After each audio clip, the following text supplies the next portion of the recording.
Hello, is it me you're looking for? I've been waiting for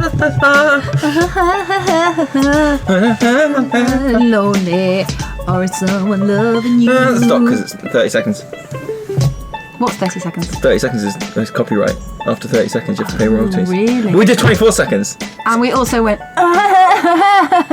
for quite a lot of it, No, which I think is a new version of the song, so I don't think that counts. I think that's pretty much how the original goes. I've heard the original, and that is note for note perfect. Yeah. It's not windy today. No, but it's going to be windy tomorrow. It's saving tomorrow. it up. There's a massive storm tomorrow. We've Does got it have a name? our session. Do you know does the storm have a name yet? Oh, I don't know if it has a name. What do you think it is? Is it boys or girls? I think we girls. I think it's Storm. Lucy. You're going to go for Lucy? Yeah. Storm Lucy. I don't think it's... I don't know how they... Oh, they alternate. Boy and girl. So if it's an L, it's Liam. I don't know what one we're on though. That's irrelevant. Pardon? How do you know it was a boy last time?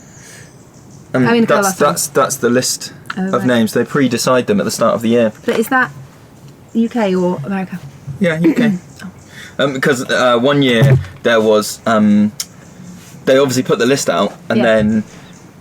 so you can see, like, oh, if we have 18, we're going to get a something. And I don't know how often they recycle them, but 1 year there was a Storm Gandalf, and it didn't quite get there because they didn't get to G. They didn't have enough that registered. Right. So like you can see the names, and you can sometimes go like, oh, a couple more storms, and we're gonna get a Storm Buttface. I don't believe you. You know, I don't believe there's a Storm Gandalf. There was a Storm Gandalf. It's a bit like Boaty McBoatface, isn't it? Won't actually happen.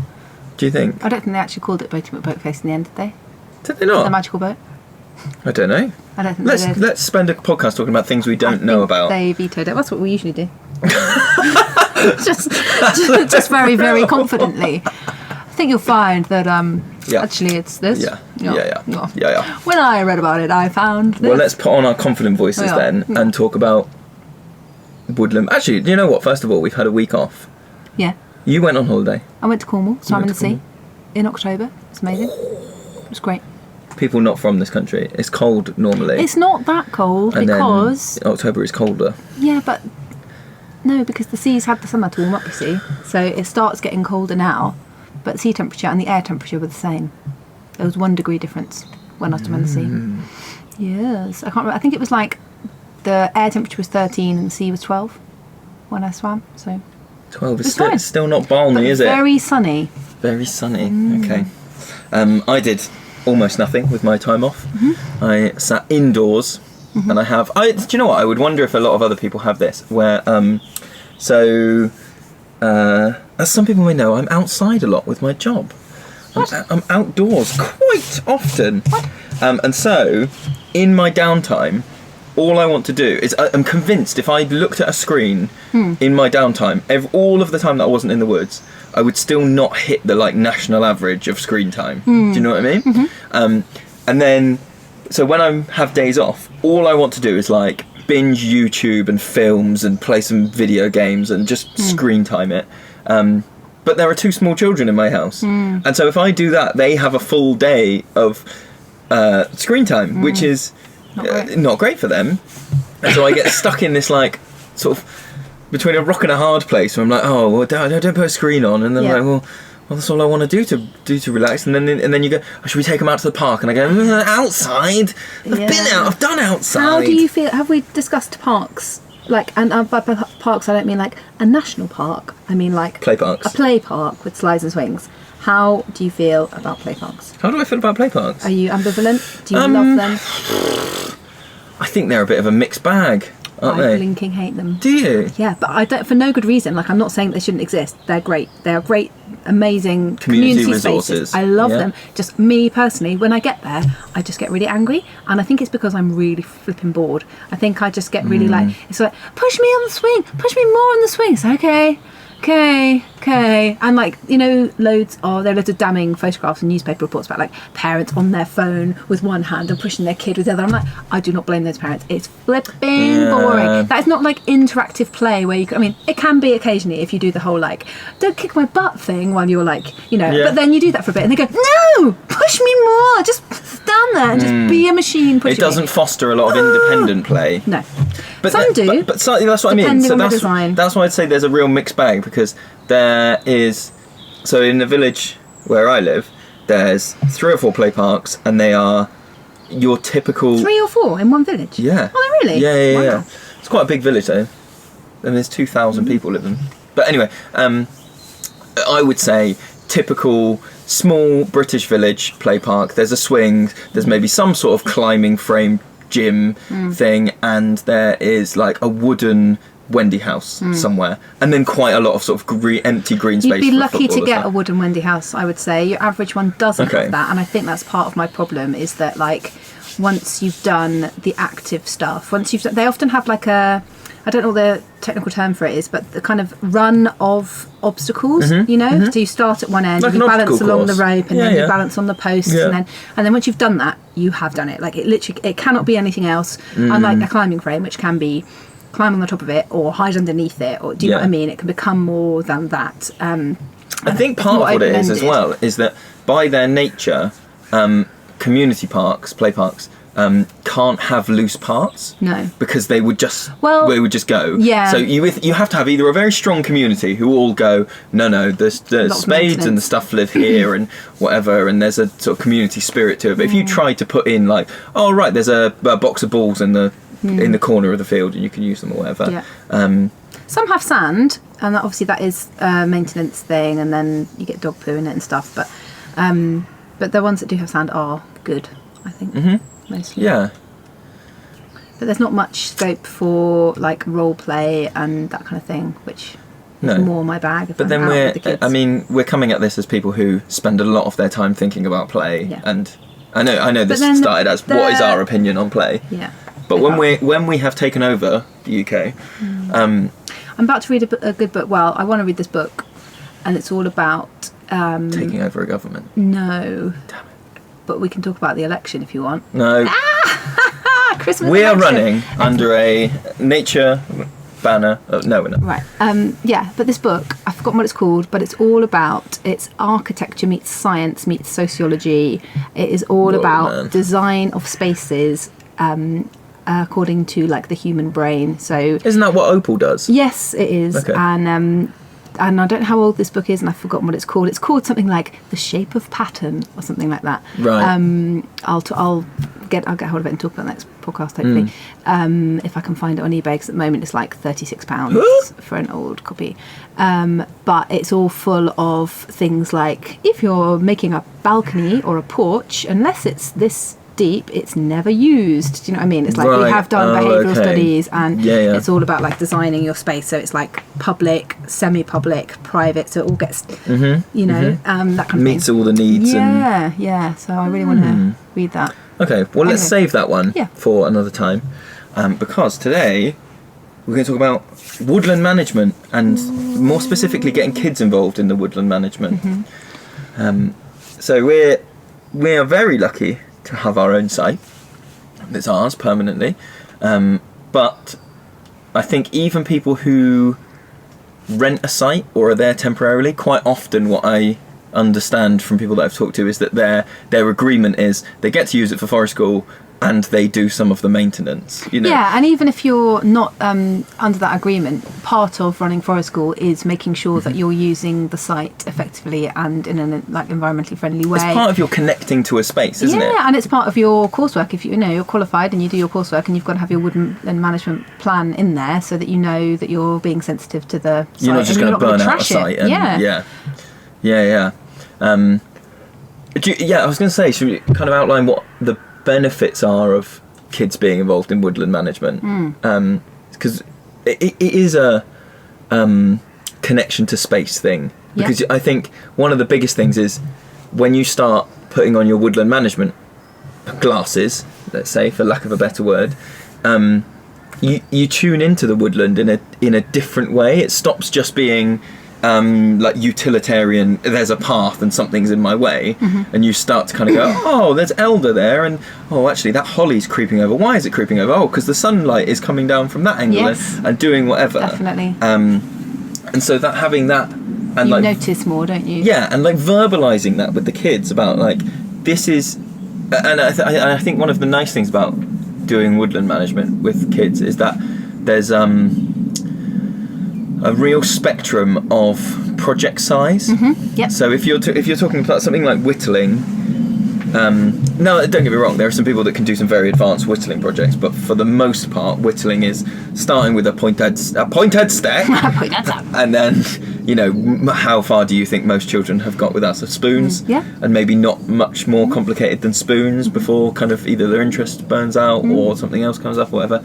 But doing woodland management, you can go so small that it is like there's a 10-metre path here, and we're going to take a couple of kids and some secateurs, Yeah. and we're going to trim this back. And they love look that. Like and they really tiny do. toddlers love that. So they will notice that the paths are becoming overgrown. So we'll be like, you know, playing a game or going on a walk, and oh, mind the holly, oh, it's creeping over, whatever, or the brambles, and oh, let's get some secateurs and do it. So they spot it, and then they have an impact, and they are part of that process of making it easier to use. And they blinking love it. They can carry on doing it for ages. It's a really lovely open-ended task. Well, I mean, it is open-ended, but as and then I feel like my adult brain kicks in, and I go, holy God, they're cutting back like 10 years of growth, and they're just going like, snip, snip, snip, snip, just cut all this. And what do you think? I have a little bit of like... But then you can have that conversation with them as well, can't you? Yeah, but that's where I mean, that's where the conversation comes in, when they could snip all day, and you go, right, Yeah. but you need, you know, it's not... It'll always go back it's there. not The stuff that- snip until there's no holly left, it's... But the stuff they're snipping because they're tiny is like brambles and a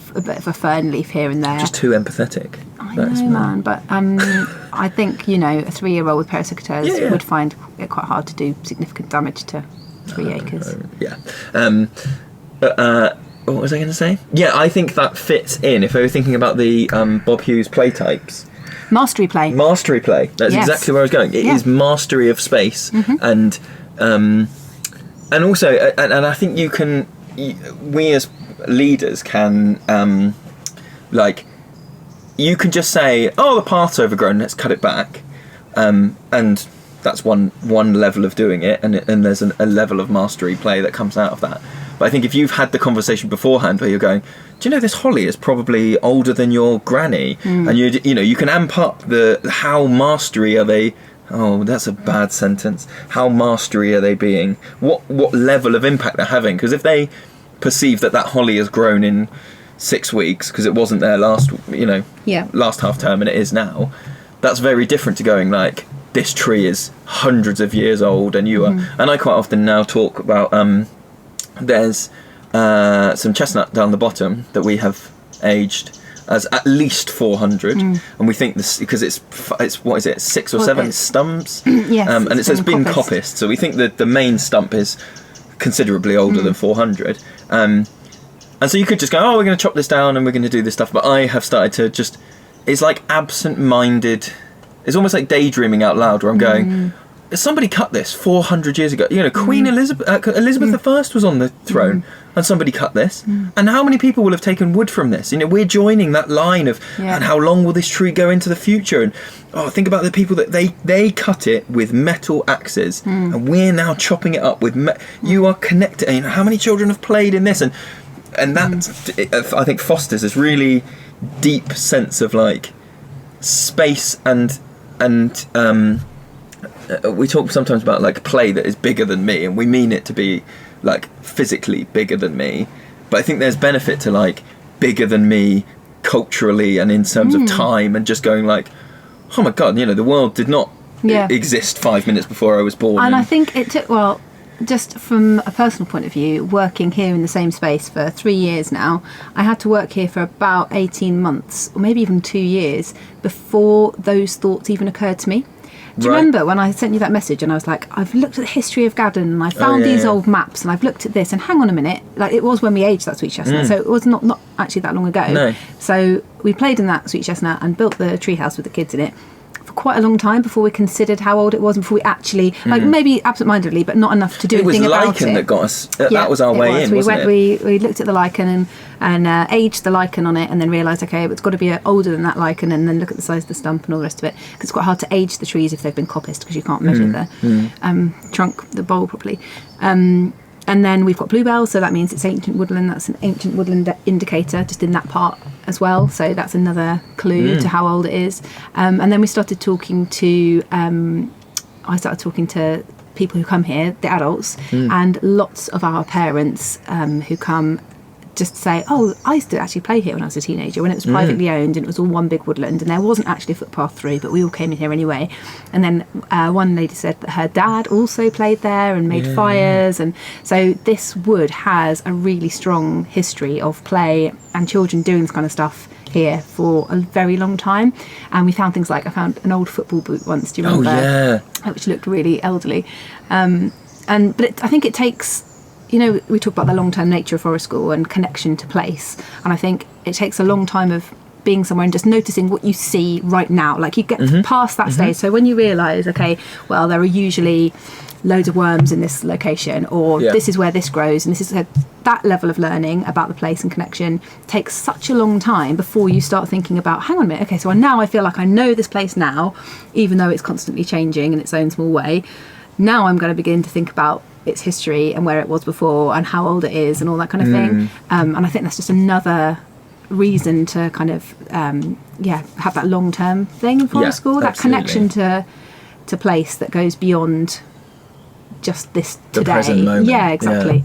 I think for me, in my head, it falls into like very heavy personification of, and I talked about it earlier, and you sort of implied that I was a bit of a nerd, but the Ents in Lord of the Rings, of you know, they're the watchers of the forest, and they're there for, and their whole ethos is just like, whatever is happening in the next 5 or 10 years is such a minuscule amount of time to us that it's not even worth worrying about, and they've got the time to speak slowly. And so when you tell me that tree's 400 years old, in my head it becomes a bit of a person. I'm like, you know, I was saying how many people have cut it, and it is that, like, not if walls could talk, but it's like, that is a living entity that has been around and has been, you know, in whatever way, party to children playing here and making fires, and people, you know, cutting ships or mushroom foraging, and it's got its own children that are surrounding it as well, that it's looking after. And they're just sort of sentinels, just kind of watching it. And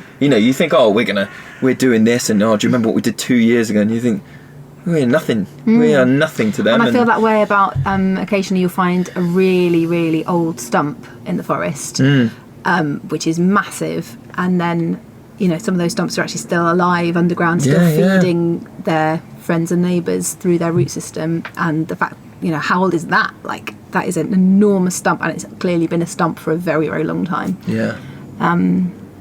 So getting your kids involved in that is useful, and I think that leads nicely on then to kind of that there's a conversation to be had about humans' role in woodland management, and because you can't be, I mean, some people are, maybe you can't be particularly hard line about, you know, we never cut anything because the trees are growing, and so we would never, you know, when people quite often people have their kids will like hit the trees with sticks or stuff, and they're, oh no, we don't hurt the trees. And in some ways I completely empathise, and I'm like, oh no, we shouldn't hurt the trees, as I go and get some more logs to put on the fire. But you have carefully thought about that, and that's what I mean. You can communicate that to the children. So recently we've been cutting down a lot of sycamore because it's invasive and it's kind of we're just giving some other you know, there's a bit more diversity going on, where we've got some sort of shoulder height ash and some shoulder height elder, and they're in places that are dominated by sycamore, and partly the sycamore is good for building, partly it's quick growing, so we can start to coppice it. And good for green woodworking. It's nice and soft. It's, you know, it's a nice wood to take, but as you say, it is a bit of a pest. It's a colonizer, I think, is what people refer to it as. And the leaf litter prevents a lot of stuff from growing because the leaves are so big and they don't rot very quickly, and it creates a lot of shade and nothing eats it. So in one way, you know, you don't feel too bad. It's a very selfish tree about getting rid of it. But the kids love the action of pulling a tree down. But then you can also make that enjoyable experience part of a wider learning experience, explaining why we're doing it and why we're chopping this particular one down. And it's I always think in my head it's similar to when children are I can't work out what age it is, but at some point you learn that not everybody who's taller is older, right? And you have that thing of like, Daddy must be older because he's taller than Mummy, or Sophie is taller than me, and so because she's older and whatever else. And then at a certain point you kind of, something starts to erode that rule in your head, and it's very useful because sycamore is such a quick growing tree here, to be able to go, well look, this sycamore is what's that, 5-6 inches across, and then to go, that tree is 12 15 years old, but to turn around and touch a holly tree that is the same diameter and go, this one is maybe 80. So what we're doing is taking out a tree that will regrow in 15 years, and we're not taking out this very, and starting to look, and then they go, well, that one's much bigger than that one, and that one's, and then it's another level of like, now let me tell you about this and how they grow, and with them, I think most children arrive here knowing you can count the rings, and that tells you how old it is.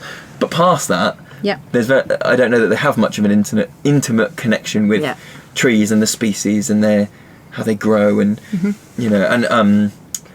so we've been doing recently. We've been talking because the holly berries have come out, and it's an opportunity to go, well look, the ones with berries are female trees, and the ones that don't have berries now we know are male trees, and that is, even to some of the adults, like mind blowing that there are genders of trees.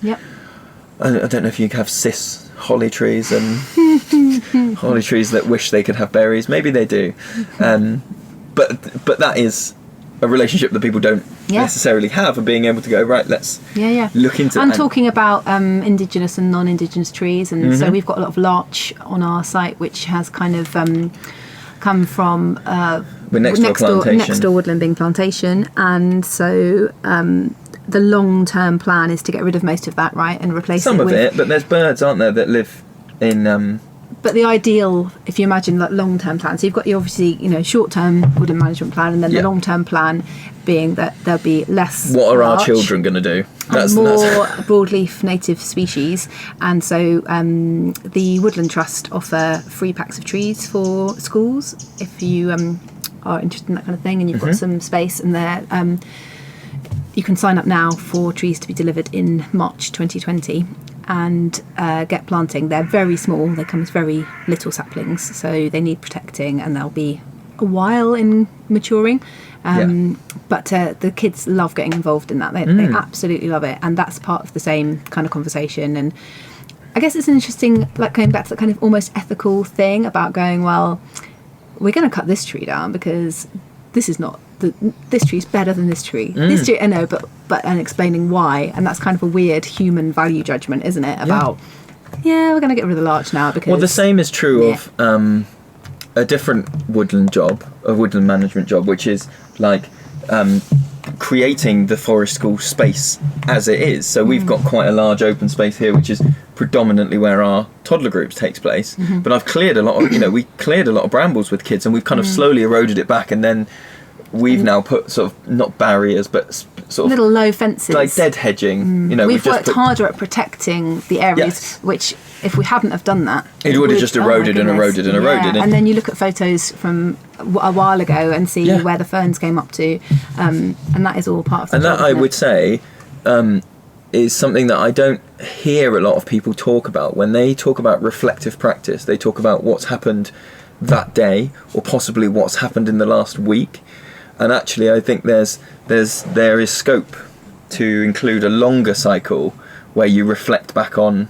And Forest School encourages you to do this anyway, because you go, oh, we're doing our Halloween festival thing again, are we? Oh, do you remember we did that last year? And we did.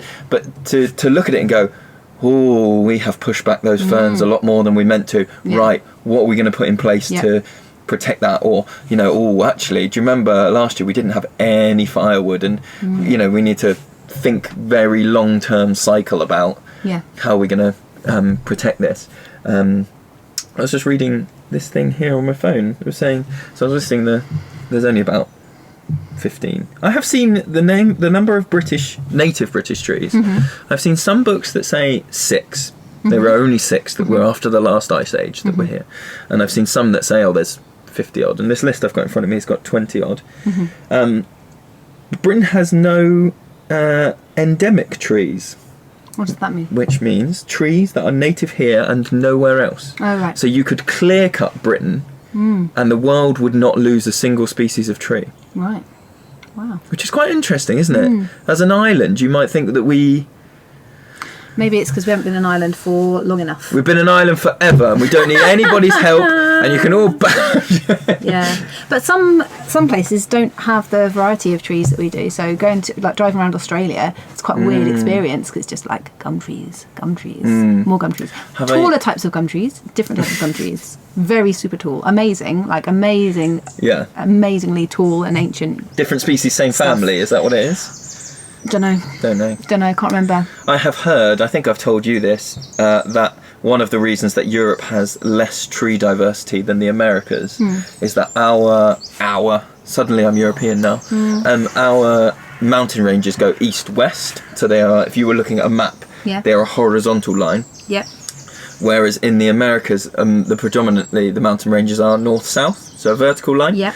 And as the ice age comes in from the north, the tree species are able to move further and further to the equator, and are able to hide out there and then to come back up. Yeah. But that we're saying in Europe, because the mountain ranges are in the way. They're in the way, so they all got backed up against the mountain ranges and died off, and then moved back. Which is why things like conifers are more predominant in Europe, because they can survive the colder ones, and they're almost the last ones to get to the mountains. Got you. And then you move back up the other way. That could be absolute arse. But I like it as a story. Made up facts. What about that thing, all trees are moving north? Is that right? Very slowly, yes. They're all moving north. Moving and dropping seeds, and the bands of trees. There's some very good little videos and GIFs if you have a look online of sort of bands of, where are the density of, say, pines, and they start, not near the equator, but you can see them move up and move up and move up and move up. And I'd be interested to, I haven't read anything about it, but I'd be interested to see what the effect of climate change is on that, as it's, is it speeding it up? Is it moving them in whatever direction? But following the cutting down of wood, we also have the chopping up of firewood, which is part of the woodland management, to make sure that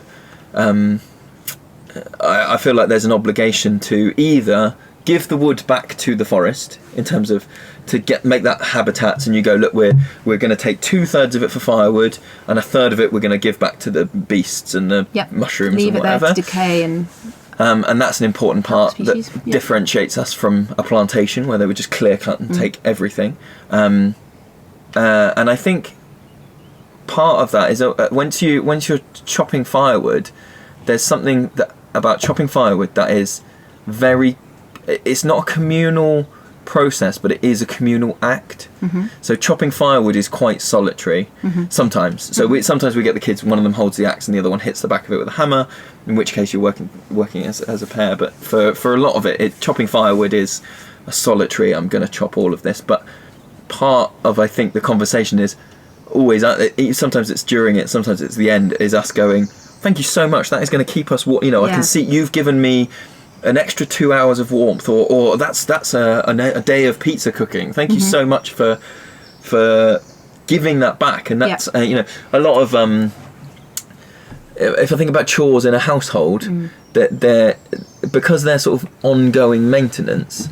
It's like, oh, you tidied you loaded the dishwasher. Yeah. Thanks, we're going to have to keep doing the dishwasher and doing whatever. But to be able to kind of go, because of your action in chopping this wood up, the community is better off. And it's a very satisfying task because you can see the results of your work and you can see the wood store. Oh, it's definitely a flow task. And very hygge as well. It's that thing of almost getting the warm sensation of what it's going to give you later while you're doing it, looking at it and associating it with that feeling of the fire is very rewarding and satisfying. And I think it feeds like a primal, sometimes we talk about the Again, another play type, the recapitulative. But you've got to put your teeth in before you say that. Recapitulative play. Yep. Which is that kind of reenacting primitive and older styles.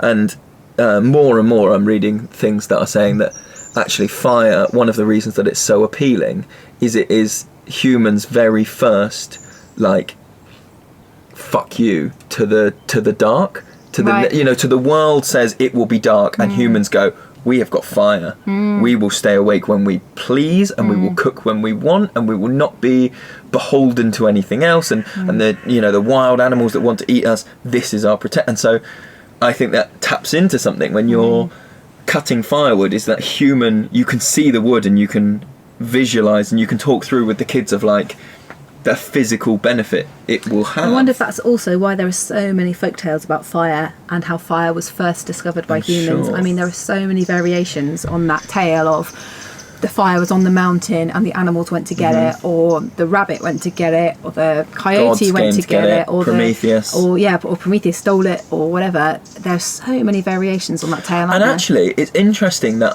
now that you've said that, it's almost like the first religion. It's almost like the creation myth, the fire, isn't it? It is, and I was just thinking, and I wonder if people can prove or disprove this, but I wonder if there's some sort of overarching theme with those stories, that it's almost like we aren't supposed to have it. Yeah, definitely. It's always that it's stolen it, it's taken, and it kind of feeds into that, like, fuck you moment of it, because it's like, Prometheus stole it, and the animals go and get it. It's never a, like...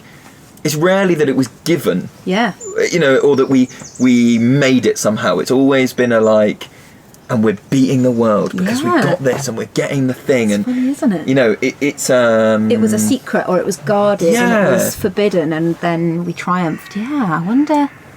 Wow, do you know that amazing thing about they did a thing about the oldest folk tales, and they found that there was a story in Australia that was over 4,000 years old, and they could date it, but way older than 4,000. Yeah, I've heard this. Because it was about a great flood. Yeah, and they can find in this rocks, they know when the flood was. They've been able to map the seabed, they can see that it was this, and the story is like, it's been the same story for ages and ages and ages. And I wonder if there is something about the first time that humans made fire and telling it, do you know, in the same way, almost like a creation myth. It's like maybe there is some fire to that smoke. The smoke is the stories. That's a very interesting thought, isn't it? Because, and how did the knowledge spread as well? If you've got like those primitive people. Well, I like, guess there's two schools, isn't there? There's one that is like near the equator. Lightning storms are slightly more frequent, and so you might have more frequent kind of like accidental fires. The world, makes a fire, and you go, "We've got to go and get that and collect that and bring it in." But then I wonder if there's also that thing of, well, if the other tribe has fire, how do we need to get it? We get that, but then. And they're also even if they did it that way, there must have been the first person who managed to make it from scratch. Do you know what I think it is? And I think stories about that. I wonder if it's so we quite often talk about storytelling as a sort of social control. A society comes up with stories that make its citizens. You do not go off the path. Those sort of things. It could be your fault if something bad happens to you. All the fairy tales of your dad told you, and now you've been fucking eaten. But I wonder if there's some sort of psychology too. If you just went, fire is here, we need to look after it. If you went, you're not supposed to have this, that you instinctively, something in our brains go, well, if we're not supposed to have it, I'll keep it more. And so we're encouraging people to keep fires going because we take responsibility for it. Because if you tell people they're not supposed to have it, they then are more kind of more. I don't know what the word is. But I think you know where I'm going with it, and that taps into it. You had something up on your phone. Well, I was just remembering in the UK, we're doing this massive thing. The November tree is like a tree month. It's like there's lots of things going on with trees at the moment. There are. I think it's because of the studies released regarding climate change about like how many trees need to be planted globally to try and combat climate change.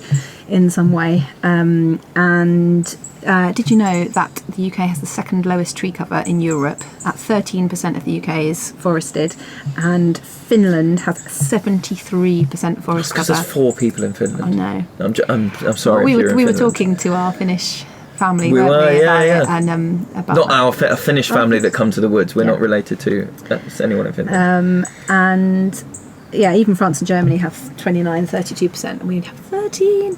No, I would, just in defence of that, that we are also one of the smallest nations in Europe geographically, and we are also the nation that started. Or maybe this is cultural, that I've just been told this. Maybe it's not true. What's your cultural But belief? that we, I have been raised to believe that we were the leaders of the Industrial Revolution. Oh, right. And so you combine small geographic resources with high demand for industry, and the result is going to be that before people, that we kind of went, well, look, we're going to use the resources we have, and you compare Britain to somewhere like Germany, and their land mass is so much bigger, and But it's percentage, isn't it? It's not like... I know. I just Yeah. those are sort of some factors that weigh into. I'd be interested to see what China's forestation is doing as they become more and more industrial. There's loads of tree planting events happening in November. Yes. And you've been on the Team Trees thing. Team quite a lot, Trees is haven't you? my one. And I'm trying to get our local school involved in Just One Tree, which is a national non-school uniform day on November the 22nd, which I think might actually be National Tree Day as well. That sounds right.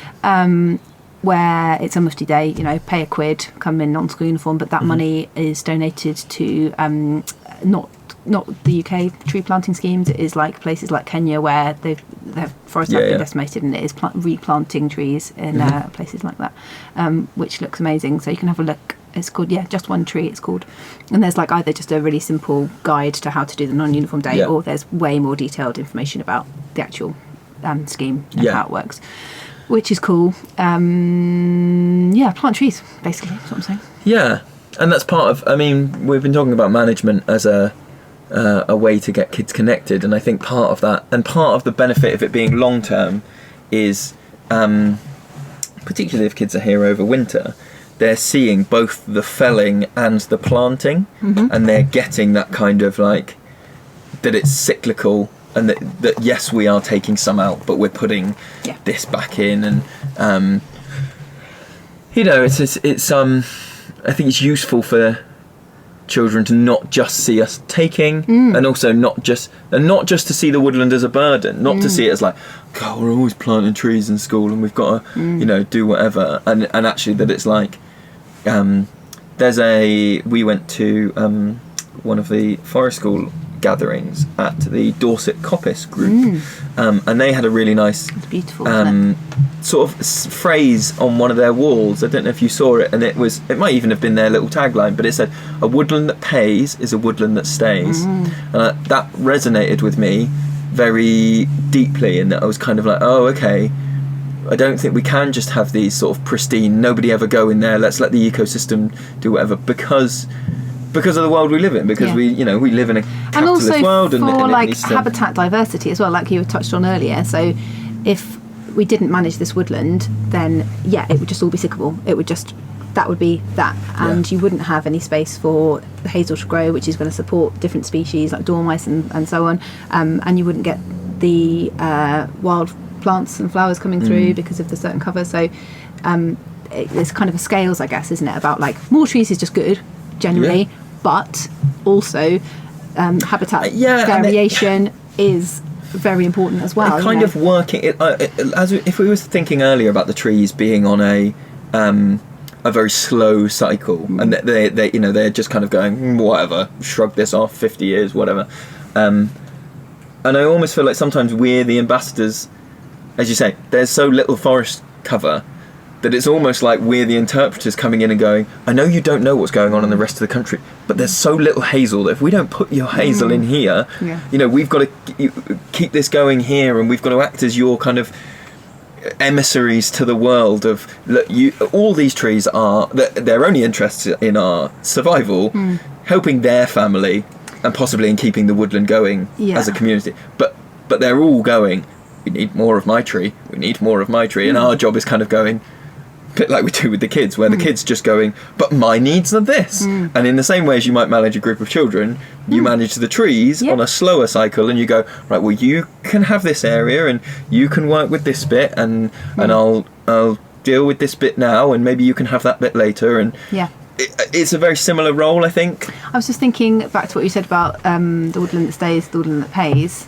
or the other way around. About how a huge shift in Britain was the disappearance of the common lands. So, and do you want to explain what that is? So, percentage of England that had just kind of wild spaces that was common land, which meant that you could go and you could collect firewood from that place. You could put your graze your livestock animals on it. You can go and forage on that place. And so the people who had less money, fewer resources, would rely on that land more heavily, and that was cool. That was absolutely fine. It's almost like universal income. Yeah. Of just going, right, that space is there, just go and do that. And as a community, you can just go there and take what you need. And even to the point where people who were really at the lower end, people turned a blind eye if they started to build a shelter or a house in that common land, which is my house. So my house was taken from waste, it's called, on the survey. So somebody just went, it's just like the edge of the moor, with a few trees. Now there's millions of trees there, but I'm just going to build it there. It's crappy land, no one wants it for anything else, and it's on the edge of it, so no one's going to complain. And everyone's like, yeah, cool, those dudes are so poor, let's just let them build there, it's fine, and build a little hovelly shack there. But obviously with that power comes great responsibility, because you're allowed to take what you need, but you know that if you completely take everything, then there won't be any left for next year or whatever. So you know how to coppice, you know how to manage that woodland space. Like so many families would have had that knowledge without having to specifically have it as a job. Everyone knows how to do that, and therefore they have a relationship with it, which means that it's going to be sustained. Before big scale agriculture came in, same thing with agriculture, where people are strip farming. So around here you can still see the remains of strip farming, where I was looking this morning, that if you see old oak trees that are planted, which look in the hedgerow, that look like they're quite a uniform distance apart, and I've forgotten how many paces it is, but you'll see it near here. So the oak trees marked the beginning and end of each person's strip of land, so that they would farm that strip, and then it's more equitable. So if there's a bad harvest for barley or whatever, then you've planted your strip of barley there, but you've got another strip of barley of something else over here, so that's okay. And everybody shares the bad luck and the good luck. So that whole field is going to be a bit crap this year, so everybody is a bit crap. But it's not just John's field was exactly crap. And this family starves and they're okay, and so and you can see the remnants of that system, but then obviously the mass agriculture, it's all gone. And you can see sometimes if you see an older tree just stranded in the middle of a field, that's the remnant of the old hedgerow. You can see like a couple stranded in a field, and you can see historically, okay, there was the hedge line when this field was actually 10 fields. And I guess a similar thing has happened with common land as well. It's also been sold off, and you look at the cost benefit and you go, that's making me nothing. I don't personally need to go and collect firewood from there anymore. I'm just going to clear cut it and fell it. And so, if you could go back in time and undo the selling off of common lands, wow, I wonder what percentage of Britain would be still forested now. There's no part of Britain that is common to everybody. It is either owned by the government, or by the state. It's owned by big things like Forestry Commission, or it's owned by private landowners. Just as part of our history. I think there are tiny little parcels. So I think there are some village greens still, which still have like an ancient thing where if you look back, you can still graze goats on the village green. I'm sure. The New Forest, I don't know if it still does, but used to have some stuff where the people who live in the New Forest are allowed to sort of put their livestock anywhere. Which is why they've got all the ponies. Yes, but the land is owned by the state, as far as I'm aware. But what I was going to say was, I think a lot of that feeds into, and this is one of my, it's something that doesn't personally, so I'm quite I'd say I'm like rooted here. Right? I can't now foresee my family living anywhere other than here, but that's an anomaly in Britain today, in that, you know, it's like, oh, you're going to go up to the other end of the country for university, and maybe your children will live here or will emigrate. Do you think so? I don't know. Well, I think comparatively to... Hang on, let me follow it through, because comparatively to that idea of common land works if you have the social carrots and sticks of we are a community that is not leaving, because you can't go, oh, I'm going to take all the firewood, if you still have to live in that village, because the social stigma and backlash will stop you. But because we're more free to move, it encourages a little bit more of that, like, take what you need. It's almost parasitic. I would say that for privileged people, yes. If you've got the privilege to be able to move. Sure. Do you know what I mean? Sure. Yeah. So then you take what you need and you go, leaving the people who can't afford to leave. Yeah. To have the dregs. But then I think because that's definitely that is true of all kind of cultural properties, as well, like libraries and stuff, isn't it? I think the knock on. Oh, it's all getting a bit political. But no. I think the knock on is that culturally you lose that idea of don't just take everything, and so even the people that aren't moving have lost that idea, perhaps, of why shouldn't we take everything? I'll just take everything that I need, without kind of. It's almost like we've lost the idea to think far forward. Sorry, there is a lot of tree creepers and wrens have just descended into the kitchen. I didn't see a tree creeper. I saw either a wren or robin. They're being mobbed. But yeah, so I think that's... I mean, we've wandered wildly off the topic of woodland management. Woodland management through time. With Lewis and Gemma, who there we go. Nothing about it. That's what we were on. We are going to, next Friday, do a live Q&A video. So if you have any questions that you would like us to answer... is it going to be a video for sure? I think so, yeah. Is it? Yeah, I think that's what we're going to do. Hit us up on our Facebook group, or drop us an email at Children in the Forest. Dude, you need some new trousers, I've just noticed. How many holes are in my trousers? Yeah. Crikey. You can't see it, but I'm actually wearing essentially hot pants. If you imagine, they come up sort of two-thirds of the way up. They're mostly thread. Thread.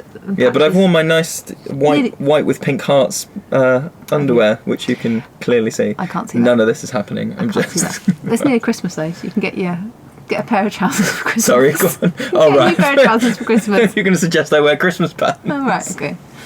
No. Okay.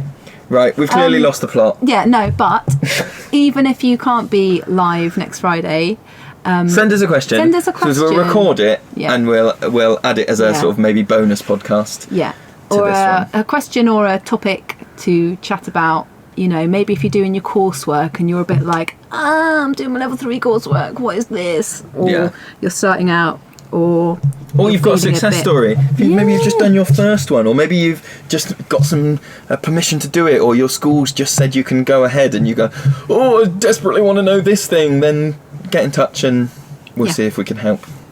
Right, bye. If you're in the UK and you want to come down to Children of the Forest in person and do a little bit of training with us, we've got a load of dates on all the way through this next academic year. If you go to our Facebook page or our website, you'll be able to see all the dates and the titles of the courses, and make sure you've got your ticket as soon as possible. They're all small groups so that we can do as much personalised learning as possible. In March, we've got a course on storytelling, music and drama. In April, a course in general outdoor learning involving a level 1 in forest school qualification. In May, we've got an outdoor cooking course, and in June, we've got an introduction to whittling. And if you feel like going for the big fish and you want to start your own forest school or become a qualified leader, in April this year we're starting our level 3 training courses. So you can come down to Children of the Forest for a whole week and spend some time with me and Gemma and learn how to run a very own forest school. So to find out all the dates and to get booked into those courses, go either to our Facebook page or to our website, which is childrenoftheforest.com.